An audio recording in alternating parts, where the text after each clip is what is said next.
ჩვენს ეთერში სტუმრობის დროა ქალაქ რუსთავში ყველაზე ქართული დღეები იმართება. ქართული ქორეოგრაფიის მოყვარულ სტუმრებს კონკურს ფესტივალი ქალაქ რუსთავში უმასპინძლებს 10 ივნისიდან 20 ივნისამდე.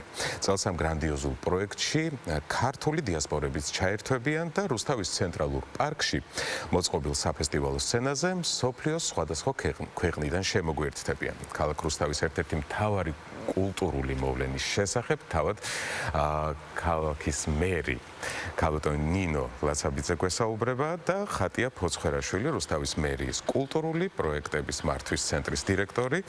დილომშვიდობისა, დიდი მადლობა დაკრიტული გრაფიკის მიუხედავად რომ ხართ ჩვენთან ერთად. ეს ფესტივალი უკვე მესამედ ტარდება. ქალბატონი ნინო, საიდან შეიქმნა ამ ფესტივალის იდეა, ზოგადად დაიბადა, საიდან დაიბადა ეს იდეა და როგორ განვითარდა ამ წლების განმავლობაში? ძალიან საინტერესო. მადლობა კიდევ ერთხელ, გუშინ ძალიან ისეთი მნიშვნელოვანი დღე გქონდა და გვიყვარს როცა აცხადებენ, რომ ყველაზე ქართული დღეები რუსთავში იწყება. იდეა ეკუთვნის ჩვენს გუნდს და იმ ახალგაზრდებს, ვისთან ერთადაც დღეს რუსთავში ვმუშაობთ. ჩვენ მქონდა ერთ-ერთი პირველი შეხვედრა ქორეოგრაფებთან და ძალიან საოცარ ისტორიებს ყვებოდნენ 90-იანები როგორ გამოიარეს, როგორ დაუტოვეს სიყვარული ახალგაზრდებს ქართული ცეკვის და როგორი რთული პირობები იყო. დავსვით კითხვა, რომ რა იყო ის საჭიროება, ისი შექმნაც ჩვენ შეგვეძლო და სწორედ ქორეოგრაფებთან ერთად მთელმა გუნდმა გადავწყვიტეთ, რომ ამ სფეროს კიდევ უფრო მეტი ხელშეწყობაც, ახალისება ჭირდებათ ახალგაზრდებს, რომ ეს ქართული ტრადიცია კიდევ უფრო დიდი სიყვარულით ატარონ, კიდევ უფრო მეტად გაუფრთხილდნენ და ვნახეთ, რომ რამდენიმე 1000 ბავშვი უკვე ამ სიყვარულით იყო გამსჭვალული და რა თქმა უნდა გვინდოდა, რომ ხელშეწყობა მომხდარიყო მათთვის. დღეს იმის მიუხედავად, რომ გვაქვს თეატრი, მაინც სცენის პრობლემა გვქონდა და გვინდოდა, რომ წელიწადში ყოფილიყო ისეთი დღეები, სადაც მათ შესაძლებლობა ექნებოდათ, რომ მათი ნიჭი, მათი შესაძლებლობები ჩვენს უბრალო მოქალაქეებსაც რომ გვაჩვენოთ.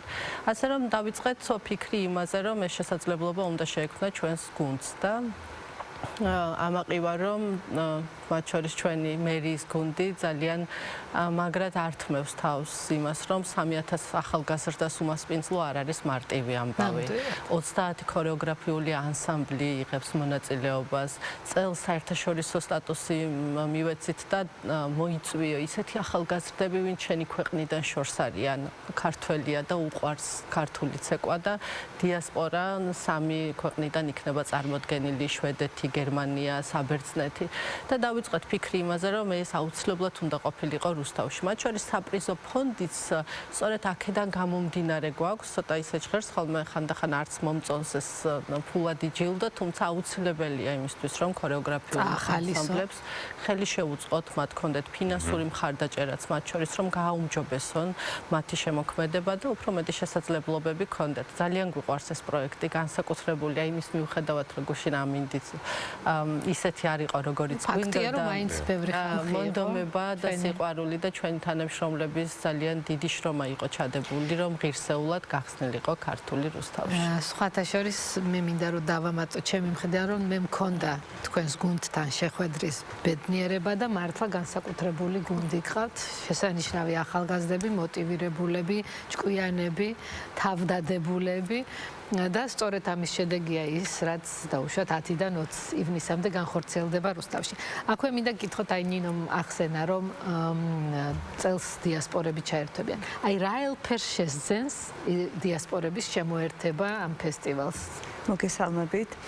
კი, ძალიან მნიშვნელოვანია ფესტივალის უკვე ეს ახალი მასშტაბი, რომელიც გულისხმობს მის საერთაშორისო ასპარეზს და ეს მათი ჩართულობა ალბათ იქნება კიდევ უფრო ემოციური იმასთან შედარებით, რაც იყო გასულ წლებში, ვინაიდან ამ დიასპორულ ანსამბლებში არიან ბავშვები, რომლებიც პირველად მოდიან საკუთარ სამშობლოში და მათ არასდროს არ ქონიათ ამის შესაძლებლობა.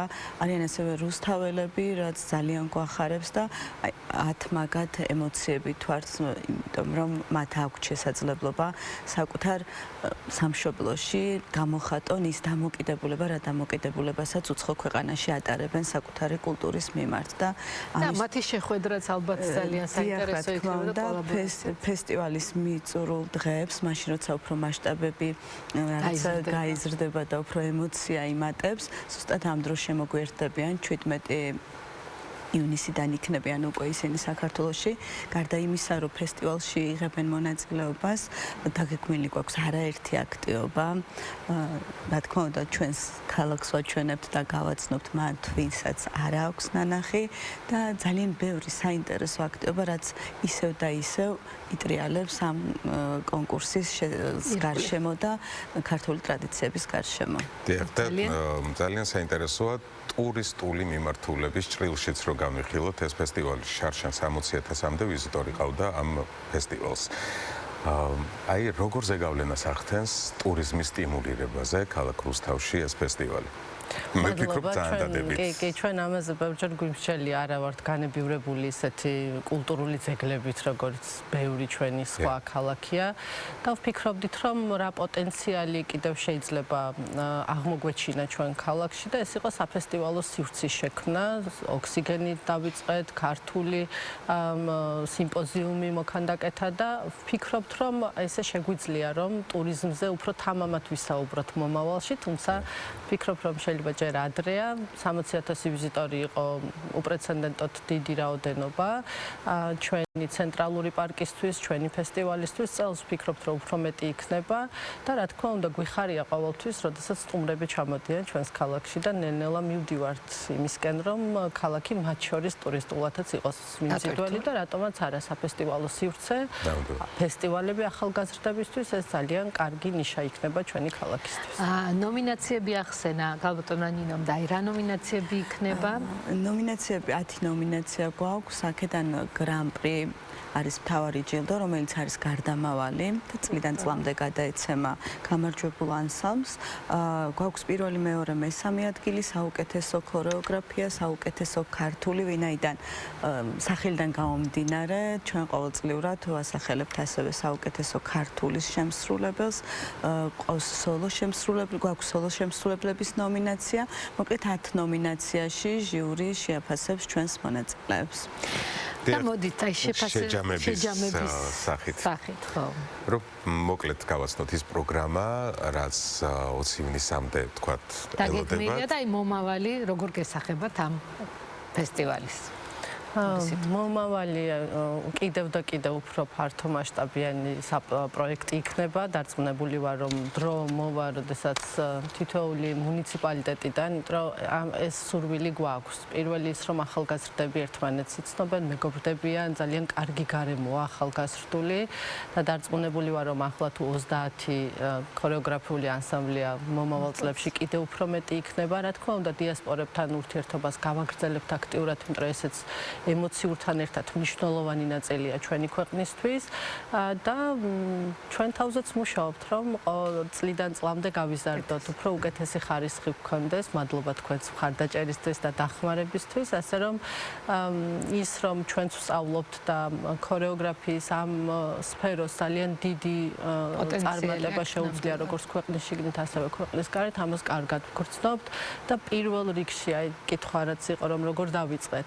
გვინდოდა რომ რუსთაველ ახალგაზრდას ქონოდა შესაძლებლობა ქალაქიდან როდესაც გავა და სხვა სცენაზე მოხდება, აი უფრო მეტი სითამამე ქონდეს, უფრო მეტი გამოცდილება ქონდეს და არ ვიცი, შეიძლება არ არის რაღაც მაღალი მიზანი, მაგრამ როდესაც 2000 რუსთაველი ახალგაზრდა აი გამსჭვალული ამ ქართული ცეკვის სიყვარულით, მე ვფიქრობ, რომ მათ კიდევ უფრო მეტი მხარდაჭერა სჭირდებათ და უკვე მესამე წელია გაზრდილია რაოდენობა ახალგაზრდების, ვინც ქართულზე დაკის.